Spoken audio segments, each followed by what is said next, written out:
মুজিববাদের কবর রচনা করবে এরা। এটার অর্থ বোঝেন? অর্থাৎ এরা আসলে মুজিববাদ বলতে যেটিকে বোঝাচ্ছে তা হলো 1971 সালের যে চেতনা, বাংলাদেশের জন্মের যে ইতিহাস, সেই দেশটার কবর রচনা করবে তারা। তারা বাংলাদেশকে তাদের মতো করে প্রতিষ্ঠিত করবে, যেটি 71-এর যে স্বপ্ন এবং চেতনার পুরোপুরি উল্টো। মুজিববাদ মানে কি? আমরা তো আসলে গত 15 বছরে কখনোই মুজিববাদ বলতে কিছু বলিনি এবং কখনো এভাবে কোনো কিছু ডিফাইনও করিনি। কিন্তু ওদের যে বক্তব্যগুলো আপনারা যদি শোনেন, একসাথে করেন, আপনি দেখবেন যে মুজিববাদ বলতে ওরা বোঝে জয় বাংলা।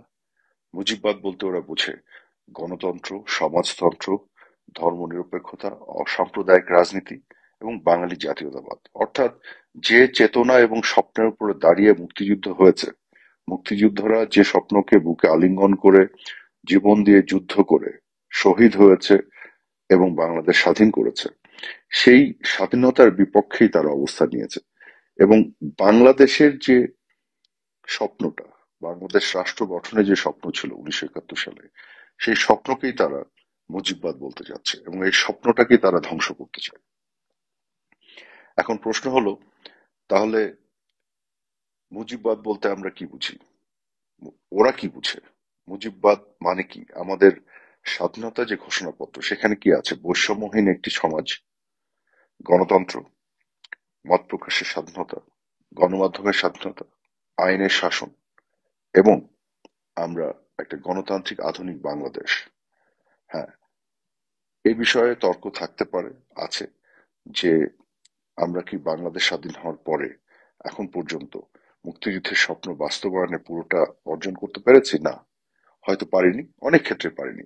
আমাদের অনেক ব্যর্থতা, ভুলভ্রান্তি আছে। আমাদের অনেক অনেক ক্ষেত্রেই আমাদের অপূর্ণতা আছে, রয়ে গেছে, এ ব্যাপারে কোনো সন্দেহ নাই। তবে একটি দেশ কিন্তু চলার পথে এই ধরনের ব্যর্থতা, ভুলভ্রান্তির মধ্য দিয়ে ধীরে ধীরে এগোতে থাকে এবং নিজেকে শুধরে নিতে থাকে। তো আমরা তো সেই গণতান্ত্রিক প্রক্রিয়ার মধ্য দিয়েই আমরা আমাদের চলতে হবে। এখন 72-এর যে সংবিধান, যেটি মুক্তিযুদ্ধের যে চেতনা এবং স্বপ্ন সেটাকে ধারণ করে, সেই সংবিধানটাকেই তারা বলছে মুজিববাদ, সেই স্বপ্নটাকেই তারা বলছে মুজিববাদ। এবং অর্থাৎ বাংলাদেশের জন্মের যে স্বপ্নকে তারা ধ্বংস করতে চায়, যে স্বপ্নের নাম তারা দিয়েছে মুজিববাদ। তো 71-এর স্বাধীনতা, বঙ্গবন্ধুর নেতৃত্ব, জয় বাংলা এবং অসাম্প্রদায়িক চেতনা, এই সবকিছুকেই তারা ধ্বংস করতে চায়। তারা নতুন বাংলাদেশের নামে একটি নতুন পাকিস্তান ধরনের একটি রাষ্ট্র কায়েম করতে চায়, যেটি কখনোই আমাদের মুক্তিযুদ্ধের চেতনার অংশ ছিল না। এদেশের জন্মের সাথে এই স্বপ্নের কোনো সম্পর্ক ছিল না। যাই হোক, আমরা দেখি বাংলাদেশের মানুষ তাদের এই প্রোক্লেমেশন এটাকে মেনে নেয় কিনা।